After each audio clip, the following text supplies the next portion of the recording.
with this not short, I think, but a necessary journey through 1 year post Waqe-Haq, I now request first Deputy Chief of Naval Staff Operations, and then followed by Air Vice Marshal Tariq Ghazi, Deputy Chief of Air Staff Projects, to give you a brief rundown of the remarkable strides that the naval and the air arms of the people of Pakistan have been taking.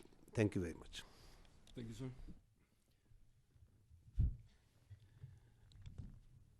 اعوذ باللہ من الشیطان الرجیم بسم اللہ الرحمن الرحیم حسبنا اللہ و نعم الوکیل.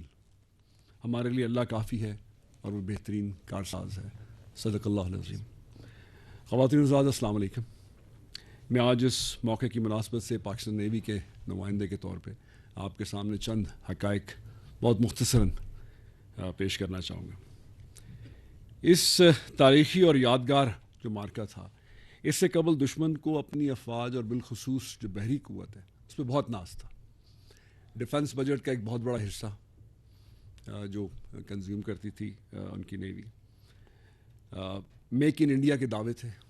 نیٹ سیکیورٹی پرووائڈر آپ نے سنا، جیسے ڈی جی نے بھی کہا. اس کا خود ساختہ اور بلو واٹر نیوی کا سٹیٹس، یہ ان کے دعوے تھے جن سے یہ تاثر پیدا کرنے کی کوشش کی جا رہی تھی کہ بھارتی بحریہ ایک ایسی بحریہ ہے جو اس خطے میں جب چاہے جہاں چاہے اپنی طاقت کا مظاہرہ، یہ جس کو ہم کہتے ہیں پاور پروجیکشن، کر سکتی ہے. مگر سوال یہ پیدا ہوتا ہے اس مارکے کے بعد کہ ہر طرح سے لیس جو بھارتی بحریہ تھی وہ پاکستان کے خلاف جارحیت کی ہمت کیوں نہ کر سکی. حالانکہ اس مارکہ حق و باطل کے دوران بھارتی بحریہ نے کئی بار شمالی بحر عرب میں اپنا بحری بیڑا تعینات کرنے کی یقیناً کوشش کی، اور اس کا مقصد صرف یہ تھا کہ ہمارے بحری اثاثہ جات کو نشانہ بنایا جائے، ہماری بحری تجارت اور گزرگاہوں میں خلل ڈالتے ہوئے ہمیں معاشی نقصان پہنچایا جائے. لیکن پاکستان نیوی کی مربوط اور مؤثر حکمت عملی کے نتیجے میں ہماری تمام سمندری گزرگاہیں معمول کے مطابق رواں دواں تھیں. ہماری ساحلی تنصیبات محفوظ رہیں اور بندرگاہیں فعال رہیں. ہمیشہ کی طرح مارکہ حق کے دوران بھی پاک بحریہ نے اپنے جدید سرویلنس نیٹ ورک سسٹمز سے دشمن کی حرکات کی مؤثر اور بروقت نگرانی، جس کو ہم کہتے ہیں کنٹینیوس سرویلنس، مینٹین کی ہوئی تھی. آپ سب نے دیکھا کہ جب بھارتی بحریہ کا ایک P-8I کو لائیو ٹریک کیا گیا، وہ اس کا ثبوت ہے کہ اس وقت تو ہمارے نشانے پہ تھا.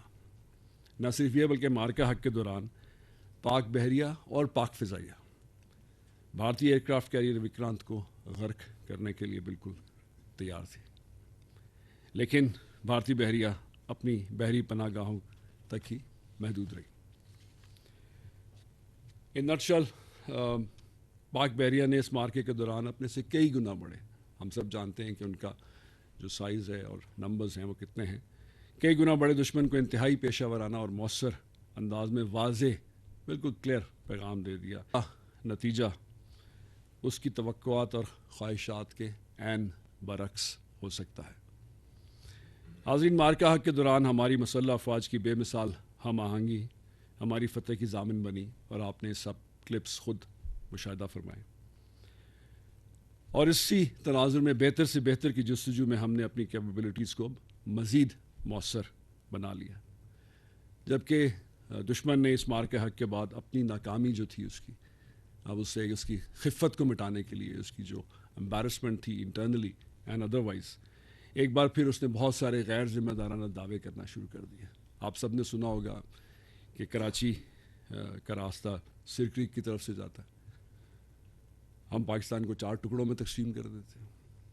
اگلی دفعہ جنگ کا آغاز بھارتی بحریہ کرے گی. یہ سب بیانات ہم نے سنے. لیکن میں یہ باور کرانا چاہتا ہوں کہ زمانہ امن ہو یا جنگ، ہم اپنی خود مختاری، سمندری حدود اور بحری مفادات کا دفاع کرنا بخوبی جانتے ہیں. اور وہ جو نہیں جاننا چاہتے ان کو میں صرف مئی 2025 یاد کرواتا ہوں کہ جب بھارتی بحریہ کے جو اتنے بلند و بانگ دعوے تھے اور عددی برتری اسٹیبلش تھی، اس کے باوجود اس کی ہمت نہیں تھی کہ ہمارے پانیوں کی طرف رخ کرے. جو آپ نے کلپس دیکھے، جیسے ڈی جی نے بھی کہا، وہ ایک جھلک ہے ہماری حربی تیاریوں کی. ہم امن کے خواہاں ضرور ہیں بٹ یہ ہماری ویکنس نہیں ہے.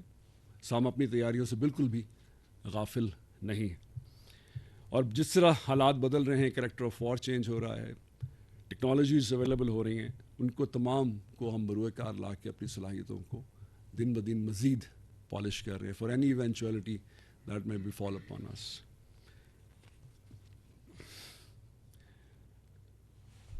خواتین حضرات, یہ جو پاکستان نیوی کا ایک ذمہ دار بحری قوت ہے, اس کی وجہ یہ ہے کہ ہماری اپنی بہت شاندار خدمات ہیں اس خطے میں, اور یہ بارہا ہم سنتے ہیں کہ ہم بہت عرصے سے کمبائنڈ ملٹری فورسز کو نہ صرف ایسٹس دیتے ہیں بلکہ ہم اس کی بارہا کمانڈ بھی کر چکے ہیں.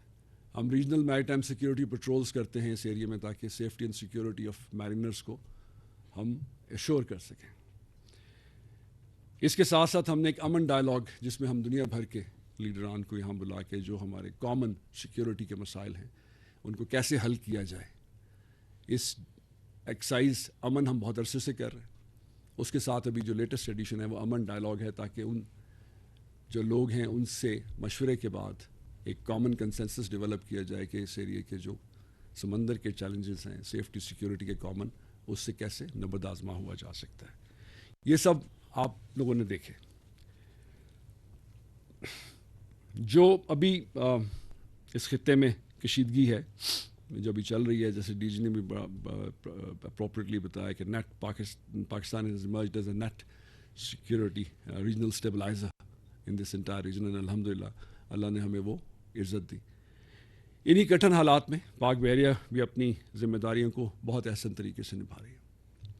ہمارے بحری اثاثے اس وقت مسلسل سمندر میں موجود ہیں, اور ان کی موجودگی نہ صرف ہمارے اپنے جو سی فیئر